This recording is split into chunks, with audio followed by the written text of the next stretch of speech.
Right, so we've got an interesting tree here from Peter, because I can't bring trees in from the UK at the moment, and it's a laburnum. It's quite a difficult tree to use as bonsai. Very long internodes typically, and the leaves aren't conducive to a good bonsai design.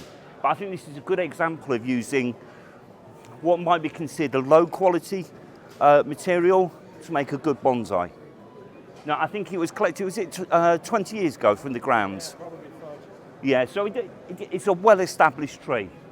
Now, to get the very best out of it, we need to consider the pruning during the winter. Now, we're getting a little late to be pruning and wiring because the sap and the sugars are going to be coming up from the root now, and they're going to be really pumping up these branches with sap. This means if we try and bend the branches, they're just going to pop. And I would suggest on the majority of your deciduous trees, you work on them in the autumn as the sap's coming back down to the roots, and you'll find that everything just bends that little bit easier. Anyone who's tried to wire a kaihime or a species like that will find that if you try and wire them now, they just, and it's a bit of a nightmare. So, though I'm demonstrating on this tree now, this is almost the wrong time. So working over the tree and trying to establish a good framework for the future. What people will almost automatically do is look for a trunk line, a single trunk line up to here, and then start building downward spreading branches. And this is, we're familiar now, I think, with what would be described as the pine style. But this is a deciduous tree, and we want to show it to its best effect. So what we need to consider is the crown itself. The crown starts on all deciduous trees around the upper third. And we want to use all of these branches to build the crown. So rather than choosing one single trunk line and pulling some branches off, we want to consider all of these branches.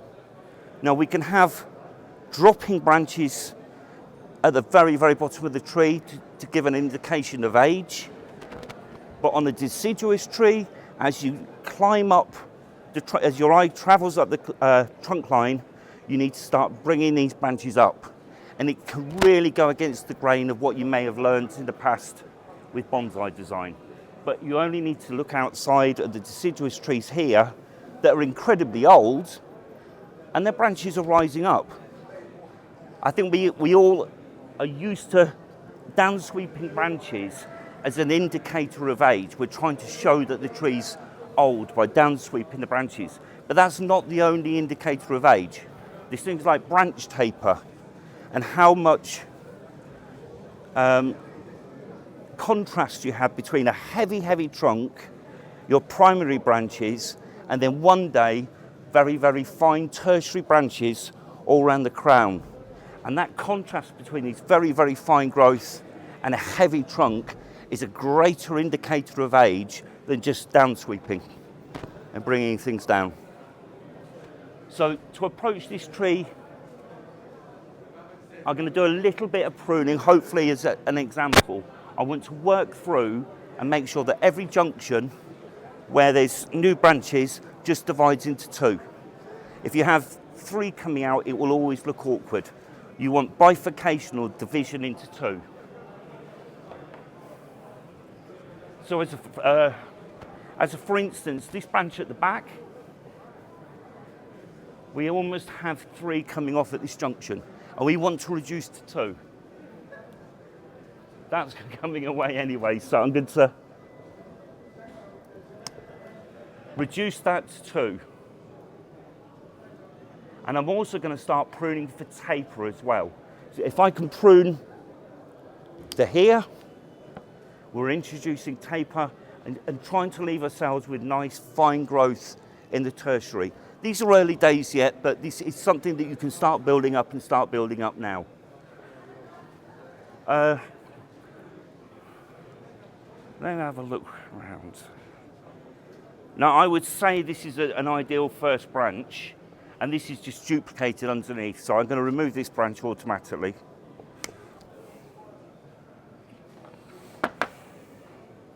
And we're going to have a dropping first branch, particularly as it's a character branch and it indicates the direction of the tree, which is generally towards the right. If I was to wire, I would start wiring upwards, particularly on this side. Now, bearing in mind we're at the beginning of the growing season, and any pruning that I do now will give a response. The tree will respond with fine growth. So I'm going to cut back to here. Though we lose some ramification, we gain some taper. And this can be bent up, and it's removing so many budding points that you'll force the tree to produce new budding points further back along the branch.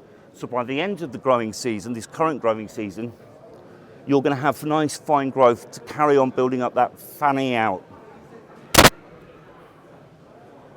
So this is the first part of the crown. Bending this branch will bring another part of the crown. This is a third branch which brings out another part of the crown, but on the right hand side. But I want to shorten this back. I want these three main branches to be of equal strength one day. And obviously at the moment this is a very, very strong branch. So I'm going to pull it back and weaken it in comparison to the other shoots.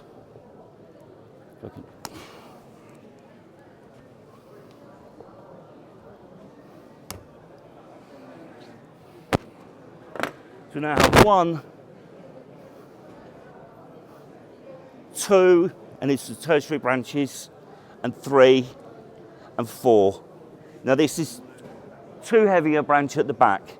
Even though it's the only shoot growing backwards, it's very, very thick. Rather than it being a branch, it's almost as thick as these areas.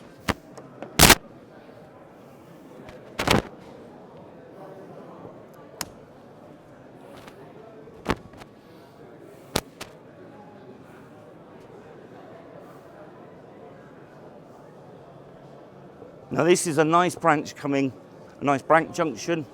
This is reaching out into its own space, and with deciduous trees, rather than trying to clump them on a single plane as you would with a coniferous species, you want each branch to be finding its own position in the branch structure. So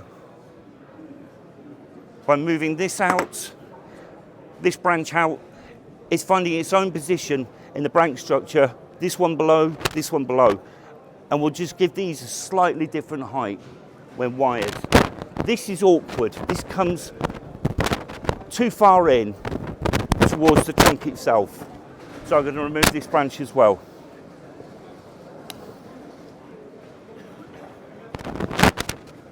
And we now have a much more balanced, if I cut through the microphone I'll get into trouble. A far more balanced branch structure. We started introducing taper, and most importantly, we're going to get a good response from the tree with finer growth on the interior. Rather than just simply extend outwards this spring, you're forcing the tree to grow from within. Now, one other thing which I have noticed with this tree, it's got a nice base here, but this has been chosen as the front because when the tree's been dug up as a stump, it's been given that traditional flat cut. Now obviously this is an ugly wound and it looks man-made, but that's because it's been given that sloping cut. Now if you know how to carve and you're lucky enough to be able to get out of situations with difficult material by carving, this is just a nightmare because there's no wood to use. If I was to carve this, I can only create a hollow. I can't create any of the wooden structure around to embellish the tree. Now, I prefer the base, and you were saying, Peter, you prefer the base on here, don't you? But this is going to be a very difficult cut to embellish and to create a deadwood feature. And I would encourage you all to stop doing these sloping cuts when you're developing your material, unless you know it's going to callus over. if it's a large wound and you know it'll callus over, say on Acer palmatum or European beech, that's okay. But if it's a species such as hawthorn that will never callus over, leave yourself some room for some deadwood or a deadwood feature in the future. Right, I think that's how I would approach this tree. Has anyone got any questions in terms of the actual design? You can, but I would find it difficult for it. The overall, to increase the height, or? Just keep it a little bit higher on this. Yes, but what we've done is we've pruned back in readiness for growth. I think where you can run into trouble is if each year you're simply cropping at a certain height and you're always just nipping back, and you end up with knuckles at the tips. And if you cut deeper, you can then allow new growth to come out, which is finer. If you had a cut, rather than a slanted cut. If I had a piece of wood like this, Yeah. I could then create a feature. I could hollow out that wood and leave some.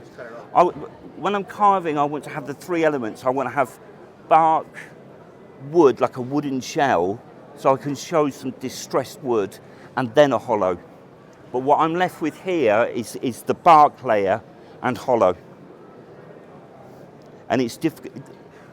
It may be something that you need to be carving to understand, but it's much more difficult to embellish what's there. Yeah? Okay, right. Thank you very much, everyone. Cheers.